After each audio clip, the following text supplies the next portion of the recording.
The bearer of the burden. The bearer thought to itself, why must I carry another such burden? The burden felt this thought, not having the words to understand, but the feeling of being a trial. It wanted to please the bearer, was taking care of it after all. So the burden vowed to itself, not in words, but in feeling, to become what the bearer wanted it to be, to ease the burden of carrying it. The weeks went by, and the burden absorbed more and more of the feelings of the bearer. This pushed it to work itself into a new pattern of growth. The changes would not be present until after the emergence, but then it would show the bearer its true form, hoping to please the bearer. The bearer thought, this is the 13th time of carrying. I'm tired. I'm worn. How can I do this all again? Why must I do this all again? The burden, still feeling these thoughts, wanted nothing more than to ease the bearer's. Vowed another thing. It would not burden the bearer any longer than it had to. It would find a way to take itself away from the bearer in an effort to ease the burden. Upon the day of emergence, the bearer cursed yet again the burden, and the burden yet again felt this and knew it had failed. It was a black feeling. Yet a new red one took its place. We know these as shame and anger. It was ashamed that it failed. It was ashamed that it failed to ease the bearer's burden, and it was angry at itself for being such a burden, at being a weight to the bearer, a burden to it, a trial. So again, it vowed to lighten the bearer's burden, to become a thing that could bear burdens upon itself. Upon the emergence of the burden, it grew wings to lighten the load. It grew hooves to grip the dirt and haul. Around it, there were people that seemed to be angering the bearer. So it beat them about with the only weapon it had, a club-like tail. And once satisfied it had administered enough punishment, it flew up and out the chimney, following the smoke from the fire. As it flew away, it vented its frustration in a loud, blood-chilling cry. Thus was born the Jersey Devil.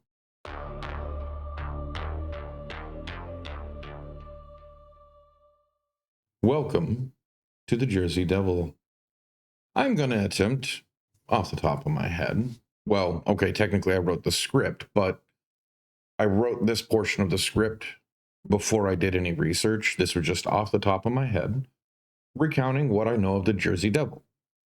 My source was popular media, remembered accounts that I've heard, maybe information gleaned from a few videos.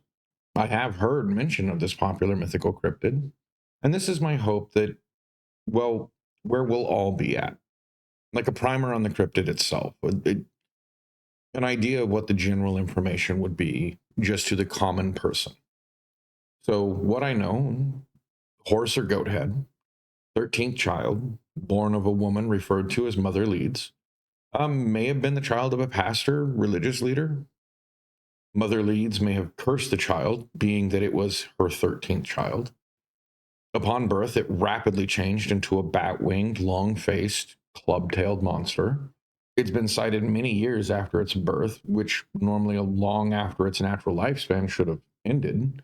Although what kind of natural lifespan an unnatural creature like this could have, well, that's up to speculation. The creature is popular enough in the area that sports teams are named after it. And that's pretty much it. That's concludes my information. And now that we're all on the same page, let's go digging into this rabbit hole. So starting off, I went to Wikipedia page because the Jersey Devil is a very well-known, oft-researched cryptid, urban legend, myth. And I'm sure that Wikipedia isn't, it's not very controversial, so it's not like it's something that's going to be back and forth. I'm going to start with the basics, the description. So it's supposedly bipedal with an elongated body, often described as having either a horse or goat like head with horns of some kind. Um, Often they're either depicted as curled like that of a ram, although most commonly they're more goat like pointy. Bat like wings, leather like wings. So, fleshy wings, not feather. Hooves on the lower extremities and clawed hands on the upper.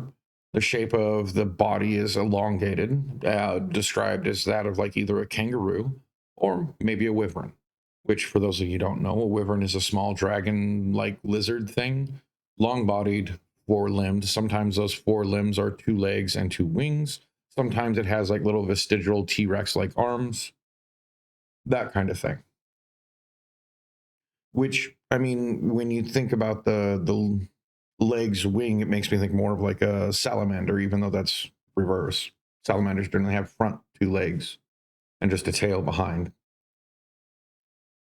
Um, the creature is also said to have a voice, one that is high pitched, like a scream, blood curdling scream.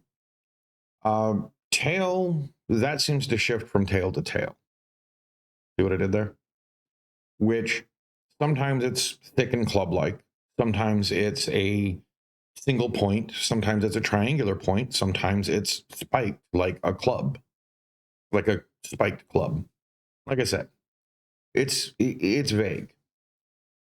Now, the origin supposedly comes from the Jersey Pine Barrens, often maligned area of supernatural report. Jersey Devil is not the only thing that haunts this area, but for now, we shall stick to the devil. Maybe at some point I shall dive into the rabbit hole that is the Pine Barrens itself. The origin of this tale, I think, is that of Leeds Point, due to the attached name of Mother Leeds, who is said to have birthed this monster. Mother Leeds is a figure of some legend herself, having had 12 children prior to the Jersey Devil, and just as a side note, if this is true, that makes her a legend in my book. Because this is at a time when mothers often didn't survive childbirth, so to have survived 12 makes her a bit of a legend. We really don't know where Mother Leeds lived. Some say Burlington, others put it at the Shrouds. I don't know. There's no real information there. Yet, according to legend, in 1735, Mother Leeds was birthing her 13th child, cursed to be the devil. Legend states that the child was, upon examination, normal, but almost immediately changed to the devil like figure that we know and love and flew off into the Pine Barrens. This telling seems to be the one most have heard. Here's some other tales of the devil's birth. In one, the mother was a witch and the father was the devil himself. I have heard this recounting, and it bears to remember that anyone having a deformed baby from between 17 to even the early 1900s, this would have a stigma following them and their baby. So these legends of the mother being a witch could have just been the cause of an abnormal birth, i.e., the exaggerated, it had wings, it had, horns, it had tail. That could be a source of it. Another legend, which this one comes from Esteville, Mother Leeds becomes pregnant, rejects the baby, wishing for a devil.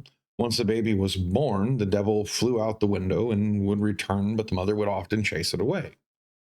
This legend comes from all the way in 1855. It's really bare bones, a little too sanitized for my taste, and really feels like somebody trying to co opt the legend and make it their own. The lack of any real detail and being told so simply just feels like a lie. Feels like somebody trying to co opt the legend, like I said. But I will stand by the fact that it seems more of the telling of someone who had heard it from a friend type story and not a true recounting. Now, in a brief overview of the legend, also on the Wikipedia, oddly enough, I ran across that the Leeds family, which was prominent at the time, had somewhat of a feud with Benjamin Franklin. So here I will recount the tale of that.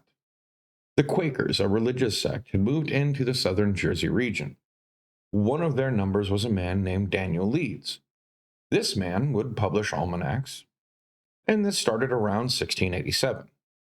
These contained astrological symbols that were seen as too pagan or occult for the Quakers, who would destroy or censor these almanacs when they found them.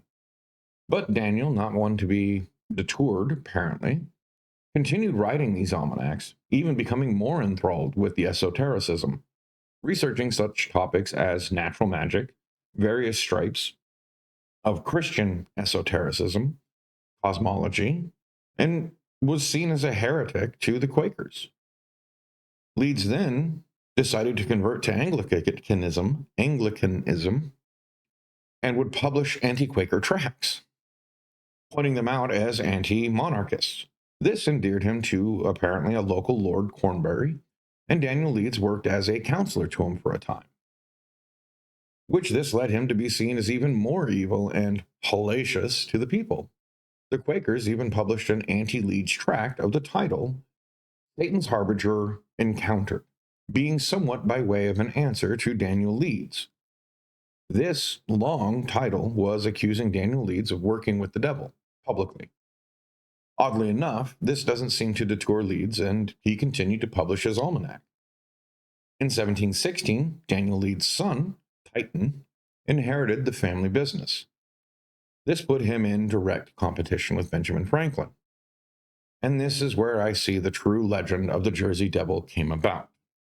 We know Mr. Franklin was a great comedian and satirist. He had made a prediction of Titan's death.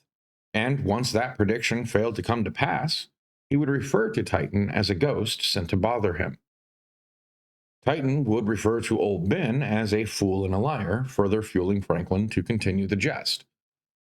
My thoughts are that Benjamin Franklin didn't take this guy seriously enough, and so he made a joke of the astrology and predictions of his almanac by predicting that Titan would die, and when that failed, it to him showed proof that, see, it's all fake, which further enraged Titan.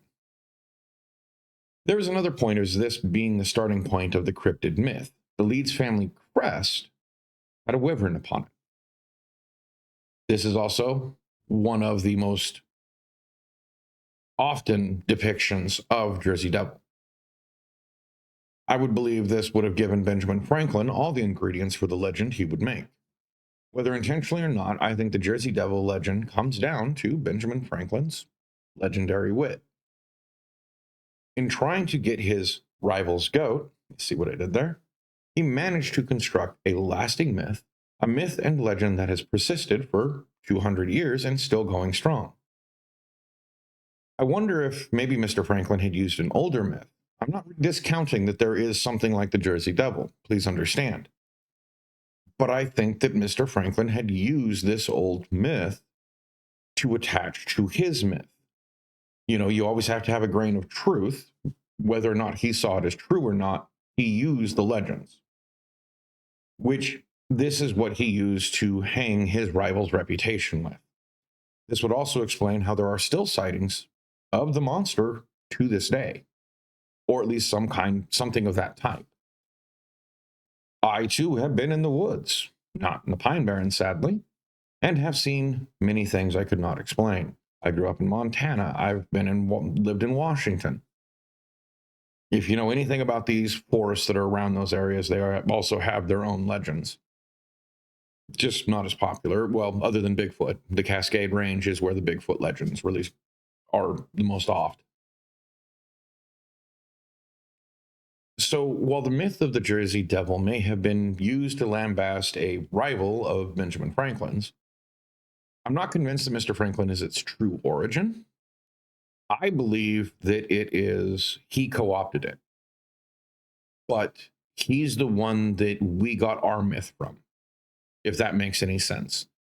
And because it's such an isolated area like the Pine Barrens, I don't think there's a good way to go in without me going behind a whole bunch of paywalls with no guarantee that I will get the information I need.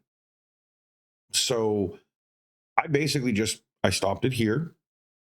Maybe someday I will go back into the Jersey Devil legend when I can spend that money to go behind the paywall, or maybe when I can find a book to read about the Jersey Devil that might talk a little bit more in length, a little bit more accurately. But I think at this point, my conclusion is that Benjamin Franklin is the source of the current legend of the Jersey Devil. Pure and simple. So if you made it this far, thank you. I hope you liked it. If you did, subscribe. I have more content planning on, but this is my first video on the channel. So thank you, and be excellent to each other. Did you ever wonder, think and ponder, what more is there? Is there more to fear? Can the dark illuminate? Can the light blind? What can we find?